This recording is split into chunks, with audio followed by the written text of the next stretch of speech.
खबर वाराणसी से है, जहां प्रधानमंत्री द्वारा देशवासियों से सोना न खरीदने की अपील के विरोध में वाराणसी के जिला मुख्यालय पर सरकार समाज ने एक अनोखा और प्रभावशाली प्रदर्शन किया। शुभम सेठ गोलू के नेतृत्व में सैकड़ों सरकारों, व्यापारियों और कारीगरों ने पारंपरिक आभूषण निर्माण के औजारों के स्थान पर हाथों में झालमुड़ी के डिब्बे लेकर प्रतीकात्मक रूप से झालमुड़ी बेचकर अपना विरोध दर्ज कराया। वाराणसी से विवेक कुमार यादव की रिपोर्ट। व्यवसाय छोड़ करके झाल मुड़ी का व्यापार कर रहे हैं और सुबह से दुकान लगा करके यहाँ पर लोगों के बीच में झाल मुड़ी बेच रहे हैं। इनकी ऐसी क्या मजबूरी है जिसको लेकर के आज ये झाल मुड़ी बेच रहे हैं? क्या वजह है जिसको लेकर के झाल मुड़ी बेचने पे, जो कि ये सरकार समाज चाहते हैं? इनका कारोबार सोना चांदी और उससे बने हुए रत्न बेचने का है, जो कि एक व्यापारियों की श्रेणी में उच्चतम श्रेणी मानी जाती है। लेकिन आज ये ऐसी मजबूरी इनकी बनी है कि ये झाल मुड़ी बेचने के लिए मजबूर हैं। आइए जानते हैं क्या वजह है इनका, ऐसी क्या मजबूरी है जिसके लिए झाल मुड़ी बेचने में मजबूर हो रहे हैं। ये अपना नाम बताइए। जी, मेरा नाम शुभम सेठ गोलू है। और क्या बात है कि आप लोग तो सोनार लिखे हुए हैं, लेकिन आप लोग झाल मुड़ी बेच रहे हैं? आपको भी जानकारी होगी कि अभी बीते कुछ दिन पहले प्रधानमंत्री जी ने देश से एक अपील किया कि आप सोना ही नहीं आभूषण ही मत खरीदिए। तो आप कहीं ना कहीं ये मान के चलिएगा, अगर हमारी दुकान पे कोई अंगूठी और चैन खरीदने नहीं आएगा तो हमसे जुड़ने वाले लोग कितने बड़े पैमाने पे प्रभावित होंगे। सबसे ज़्यादा प्रभावित जब से प्रधानमंत्री जी ने बोला तब से लगातार इस व्यापार में गिरावट देखने को मिल रहा है। और ज़मीन पे काम करने वाले लोग, छोटे छोटे कारखाने चलाने वाले लोग आज प्रभावित हो गए। मैं खुद प्रभावित हो गया, चिंता करने पे मजबूर हूँ। मेरी आर्थिक स्थिति इतनी मजबूत नहीं है कि मैं एक साल तक बैठकर घर पे खाऊंगा। तो क्या लगता है, आप लोग तो देखा जाए तो समाज की रीढ़ की हड्डी माने जाते हैं व्यापार जगत जो है, और व्यापार से ही यहाँ तक लगता है कि बीजेपी पार्टी अगर आज है अस्तित्व में तो उसकी देन है व्यापारी का पूर्ण समर्थन रहता है, पूर्ण सपोर्ट रहता है, तब ये सरकार बनी हुई है। तो आज ऐसी क्या वजह आ गई है कि सरकार जो है व्यापारियों के ही विरोध में हो गई है? देखिए, जो आपने अभी कहा कि बहुत अच्छी बात आपने कही कि समाज के आप लोग रीढ़ की हड्डी हैं, तो मैं आपको बता दूं, समाज का तो रीढ़ का हड्डी एक अलग बात हो गया। जीडीपी अर्थव्यवस्था का भी 60% का हिस्सा हमारा समाज, हमारा व्यापार देता है। और हमारे समाज में ही नहीं, हर बिरादरी के लोग इस व्यापार में आज जुड़कर काम कर रहे हैं। वो टैक्स आपको अर्थव्यवस्था के मजबूत करने के लिए, जो कि रीढ़ की हड्डी 60% मानी गई है, वो टैक्स हम आपको दे रहे हैं। अच्छा, आप लोग कुल कितने की संख्या में सुबह से यहाँ पे आए हुए हैं और जो अपना प्रदर्शन कर रहे हैं उसके विषय में क्या कहना चाह रहे हैं? देखिए, प्रदर्शन नहीं है ये, मैंने आज दुकान के प्रतिष्ठान अपना उद्घाटन किया है जितेंद्र सेठ जी के माध्यम से, और मैं सुबह से यहाँ झाल मुड़ी बेच रहा हूँ। और आदरणीय प्रधानमंत्री जो कि बनारस के सांसद, हमारे लोकप्रिय सांसद हैं, उनको झाल मुड़ी अभी सुनने में आया कि काफ़ी प्रिय भी है। तो हम ये झाल मुड़ी बेच कर ही उन तक अपनी बात, अपनी पीड़ा, अपने परिवार की समस्या पहुंचाने के लिए सड़क पर उतरे हैं और अपनी बात पहुंचाना चाह रहे हैं आपके माध्यम से। अच्छा, ये झालमुड़ी बेचने का जो तरीका अपनाया, ये विगत जो बंगाल में चुनाव हुआ था उसमें जो झालमुड़ी उन्होंने कहा कि एक संदेश दिया था, उसी को लेकर के आप लोग दिखाना चाह रहे हैं? नहीं, मैं उसको संदेश के रूप में नहीं देखता हूँ। हाँ। मैं ये देखता हूँ कि अगर आपको स्वाद का जायका लेना होता है तो आप दुकान पे चल के जाते हैं। ठीक है। तो सेम प्रधानमंत्री जी ने भी किया, वो उतर के दुकान के पास गए और जाकर झालमुड़ी खाया। तो इससे सिद्ध हो गया कि आपको झालमुड़ी प्रिय है। अच्छा, एक बात बताइए, बात अभी आपने किया कि जायका, जैसे कि मोदी जी अपने मन की बात बोलते हैं, तो क्यों व्यापारियों के मन की बात क्यों नहीं जानना चाहते हैं? हम अपने मन की बात, अपने दुख की बात आपके माध्यम से कहने आए हैं कि हमारा परिवार बड़े पैमाने पे प्रभावित हो जाएगा, हमारे व्यापारी बड़े पैमाने पे प्रभावित हो जाएंगे, हमारे कारखाने ठप हो रहे हैं। स्थिति ये आ गई कि कारखाने में काम नहीं है, बैठ के लोग अखबार पढ़ रहे हैं, गेम खेल रहे हैं, गद्दियों पे मगजबारी चल रही है।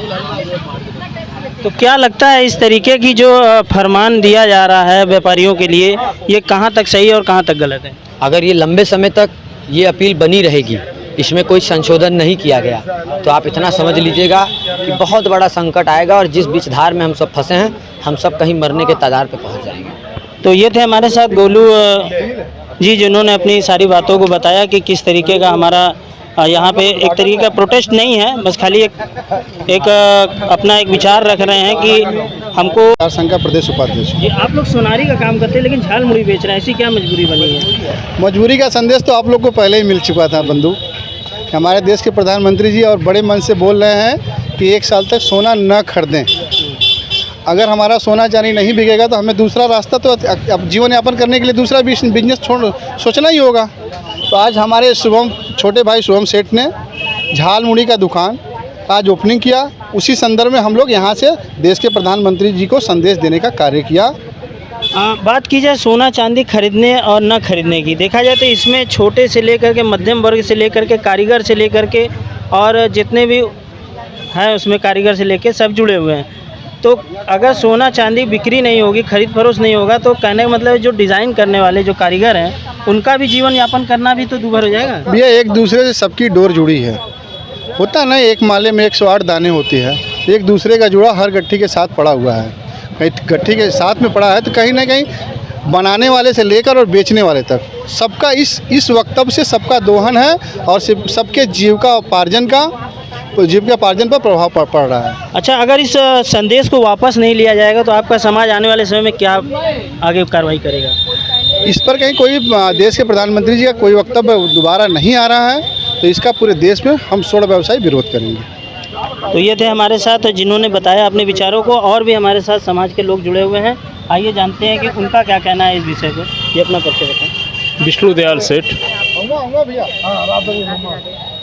ये जो आप लोग आए हुए हैं सुबह से झालमुड़ी बेच रहे हैं, इसकी ऐसी क्या मजबूरी बनी है?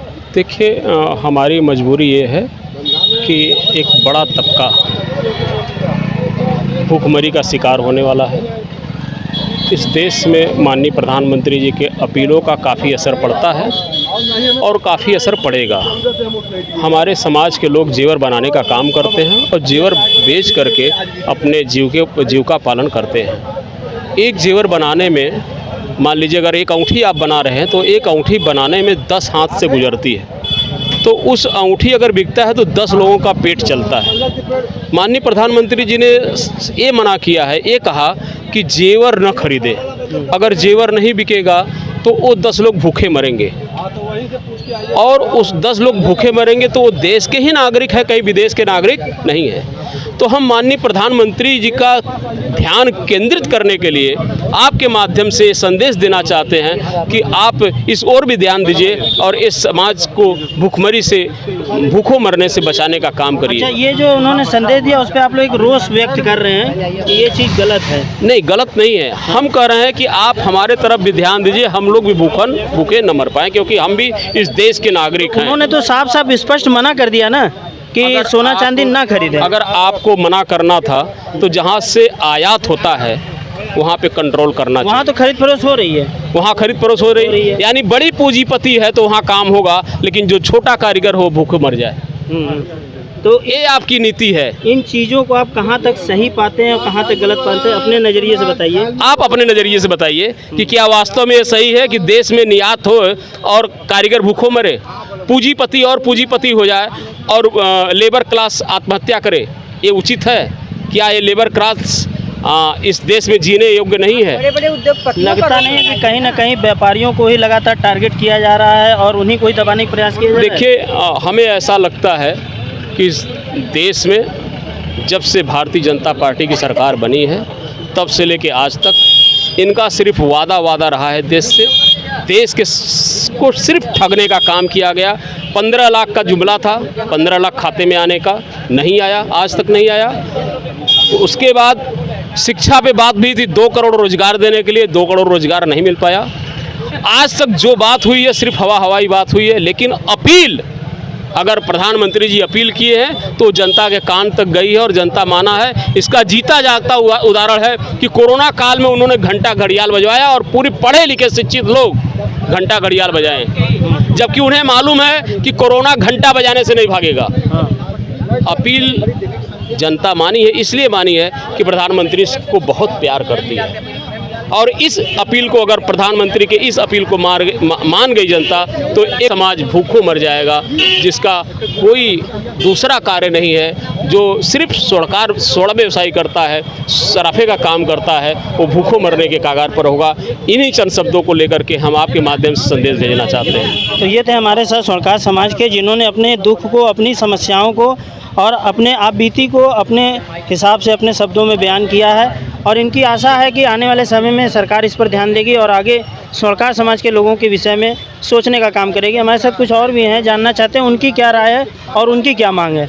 ये अपना परिचय बताएं। अजीत सोनी, काशी के धरती से हैं हम। माननीय श्री प्रधानमंत्री जी के संसदीय क्षेत्र से और प्रधानमंत्री जी का ये संसदीय क्षेत्र, यहीं से उन्होंने जीतकर दिल्ली में अपना आधिपत्य स्थापित किया और राजा बने हुए हैं। तो राजा बनने का मतलब ये नहीं होता कि जनता के अधिकारों को या जनता के विचारों को कुचल दें। आज स्वर्णकार, पूरी स्वर्णकार समाज उनके इस अपील से आहत है। उन्हें इस अपना जो अपील किए हैं उन्होंने, तो हमारा जितना स्वर्णकार समाज है सब भुखमरी पे आने के कगार पर हो चुके हैं। कभी ना कभी ये जान ली, जब जब उन्होंने अपील किया है हम लोग उनके साथ में साथ मिलाकर साथ दिया है, पर ये आज उनकी अपील में हम साथ तो खड़े हैं, पर यहाँ हमारे परिवार की बात आती है, और जब परिवार की बात आती है तो हम महोदय आपके विरोध में भी खड़े हैं। तो क्या लगता है आने वाले समय में जो भी चुनाव होंगे जी, तो उसमें किस तरह से व्यापार समाज का और स्वर्णकार समाज का सहयोग रहेगा? स्वर्णकार समाज का इतना अच्छा विरोध रहेगा, इतना अच्छा विरोध रहेगा, 2027 में महोदय को देखने को मिल जाएगा। क्योंकि झालमुड़ी जिस तरीके से उन्होंने खाकर बंगाल विजय किया, बंगाल में जीते, आज वो झालमुड़ी हम लोग बेचना शुरू किए, उसका असर उन्हें 2027 में दिखना तय है, इसमें दो राय नहीं है। देखा जाए व्यापारियों को लेकर के और व्यापार जगत को ही साथ ले करके सरकार में आए, सत्ता में आए, और आज व्यापारियों का ही दोहन कर रही है ये सरकार, तो उसको किस नज़रिए से देखते हैं? नज़रिया यही है कि उन्होंने जिस तरीके से ये फैसला लिया है, पूरा देश तैयार है अपील, उनकी अपील पे पूरा देश तैयार है। आपको बताएं कि उनके एक अपील पे, जो नज़रिया उनका एक अपील पे, हमारे दुकान पे लगन के कस्टमर थे, उन्होंने 2.5 लाख रुपए हमको एडवांस दिया था। उनके अपील के बाद वो आए कि भैया हमारा 2.5 लाख रुपए वापस कर दो, हम अपने बिटिया को 5 लाख रुपए FD करा के देंगे। आप बताइए, हमारा तो धंधा बंद हो गया, हम तो बैठे हुए हैं, हम इंतजार, हम अपने बच्चे को क्या खिलाएंगे, कहाँ से हम फीस देंगे, कहाँ से अपना परिवार चलाएंगे, कहाँ से भाड़ा देंगे? ठीक है, हम आपके साथ हैं, हमारे परिवार का भरण पोषण करिए। जिस तरीके से सबको सैलरी दे रहे हैं, हम लोग को भी सैलरी दीजिए।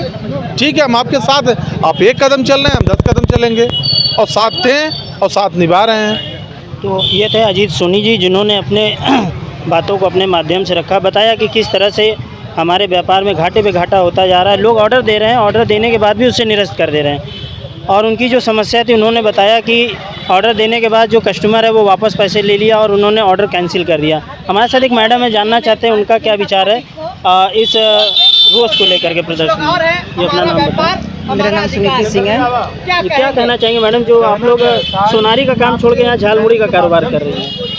अब जब मोदी जी का आह्वान हुआ है, उनके आह्वान पर हम लोग थाल बजा सकते हैं, उनके आह्वान पर हम लोग नोटबंदी के समय उनका सहयोग कर सकते हैं, कोरोना में उनका सहयोग, हर पल पल पे हम लोगों ने उनका सहयोग किया है। तो अगर आह्वान है कि सोना मत खरीदो, हाँ ठीक है, हम लोग नहीं खरीदते हैं, मत बेचो, हम लोग नहीं बेचते हैं, लेकिन हमारे बच्चों का जिम्मेदारी उठा लें, हमारी जिम्मेदारी उठा लें। हमारे परिवार में अनेकों समस्याएं हैं। क्या मोदी जी कभी, ठीक है कि आप प्रधानमंत्री हैं, ठीक है, हम मानते हैं आप प्रधानमंत्री हैं, लेकिन आप हमारे काशी की जनता ने आपको चुना है, आपको सांसद चुना है, आप हमारे काशी की जनता के सांसद हैं। आप आते हैं, काशी आते हैं, आप अपनी जनता से रूबरू कितना होते हैं आप? सांसद का फर्ज होता है। बात की जाए, जैसा कि अभी आपने सांसद की बात की, तो बात किया जाए कि महिलाओं का, अभी बीच में महिला सशक्तिकरण, महिला स्वावलंबन, ऐसे करके कई योजना चलाई गई। जहाँ तक लगता है कि सोनारी से, सोनार समाज से या सोनारी कारोबार से महिलाएं भी जुड़ी हुई हैं, उनकी आर्थिक स्थिति क्या होगी इस तरीके से? इस समय हम लोग की आर्थिक स्थिति भैया बहुत दयनीय है, और चूँकि हमारा एक और भी बिजनेस है जो कि इसी ज्वेलरी से ही होकर गुजरता है। हाँ, इस सोने के खरीद बिक्री के बिजनेस से हमारे कई छोटे छोटे बिजनेस निकलते हैं, जैसे ज्वेलरी बॉक्स हो गए, प्लास्टिक ज्वेलरी बॉक्स हो गया, इस तरह के कई तमाम बिजनेस हैं जिसका हम आपको मतलब ब्यौरा नहीं दे सकते। तो वो कहाँ तक प्रभावित हो रहा है। ये कहाँ तक सही मान रही, कहाँ तक गलत मान रही हैं आप इसको बताइए? ये बिल्कुल गलत है, क्योंकि कोरोना काल में हमने खुद अपना नुकसान दिया है, हमारे व्यापारी मर गए, हमारा पैसा डूब गया, सरकार का उस पर कोई ध्यान नहीं है। हम किसके पास जाएं अपनी बात को लेकर? जब आप प्रतिनिधि हैं हमारे, आप हमारे प्रधानमंत्री हैं, जब आप हमारी बातों को नहीं सुनेंगे तो हम किसके पास पास जाए। अधिकारी के पास जाओ, अधिकारी कहता है कि प्रधानमंत्री की योजना से आपने काम शुरू किया, आप प्रधानमंत्री के पास जाइए। प्रधानमंत्री के पास हमारे लिए समय नहीं है। हमारा सोना, अगर आज सोने की बात है तो हम इसमें प्रधानमंत्री के साथ बिल्कुल खड़े नहीं हैं। आज हम अपने परिवार की बात है, हमारे समाज की बात है। मैं अपने समाज की एक महानगर अध्यक्षा भी हूँ, चूँकि इस वजह से मैं अपने समाज के साथ हूँ। अपील क्या करना चाह रही मैडम आज के दिन? मैं अपील यही करना चाहती हूँ कि आप जो टैक्स बढ़े हैं सोने पे, आप उसको ख़त्म करिए। हमारा जो रोज़गार है सोने से है, हम और कोई इसके अलावा तो हम कोई रोज़गार नहीं जानते हैं। हमारा तो ये रोज़गार पूर्वजों से चला आ रहा है, ये रोज़गार हमारा, तो हम लोग का ये रोज़गार है। आप इसको जैसे चल रहा है वैसे ही चलने दें, क्योंकि हम लोग बाहर विदेश से सोना नहीं खरीदने जा रहे हैं। हम लोग का जो सोना है, हम लोग की जो खरीद बिक्री होती है, यही हिंदुस्तान में ही इधर से उधर घूम फिर के हमारे पास आता है, हमारे पास से किसी और के पास जाता है। हम लोग का काम इस तरह से आदान प्रदान, एक दूसरे से आदान प्रदान करने का। अंतर्राष्ट्रीय लेवल पे तो खरीद फरोख्त हो रही है, लेकिन ये मध्यम और छोटे व्यापारियों के ऊपर ही आदेश लगाया जा रहा है। ये आदेश केवल छोटे व्यापारियों पर को ही टारगेट किया जा रहा है। जिस समय इंदिरा गांधी जी थी उस समय भी हम जैसे छोटे व्यापारियों को ही टारगेट किया गया था। आज इनके शासनकाल में भी यही हो रहा है, तो इनके में आप बताइए कि फ़र्क क्या है। हमारी समाज के 99% लोग बीजेपी के साथ हर पल हर क्षण खड़े रहते हैं, लेकिन जब हमारे समाज की बात आएगी, हमारे परिवार की बात आएगी, हमारी रोजी रोटी की बात आएगी, तो हम कैसे आपका साथ दें। आप इसका कोई विकल्प बताएं ना, आप हमको कोई रोजगार दें जिससे हम अपने परिवार का भरण पोषण कर सकें। लास्ट में एक बार अपना परिचय देते हुए अपील बोल दीजिए कि अपील क्या करना चाह रहे हैं। मैं स्वर्णकार भारतीय सेवा संस्थान की महिला महानगर अध्यक्षा हूँ। मेरा नाम सुनीति सिंह है और मैं अपने परिवार समाज की तरफ से माननीय मोदी जी से ये अपील करना चाहती हूँ कि वो हमारे जो व्यापार को है जैसा है वैसा ही रहने दें। अगर उनकी अपील के साथ हम लोग खड़े हैं, हम लोग सर्वोपरि हर तरीके से खड़े हैं, लेकिन अगर हम लोग व्यापार बंद कर देते हैं तो हमको कोई दूसरा विकल्प बताएं कि हम लोग उसके विकल्प में क्या रोजगार करें, कैसे अपना भरण पोषण करें। धन्यवाद। तो ये थी हमारे साथ स्वर्णकार समाज की महिला मैडम जिन्होंने अपनी बात को रखा मीडिया के सामने और एक अपील की है मोदी जी से कि हमारे समाज के और हमारे लोगों के बारे में भी सोचा जाए। कैमरा पर्सन के साथ विवेक यादव, वाराणसी।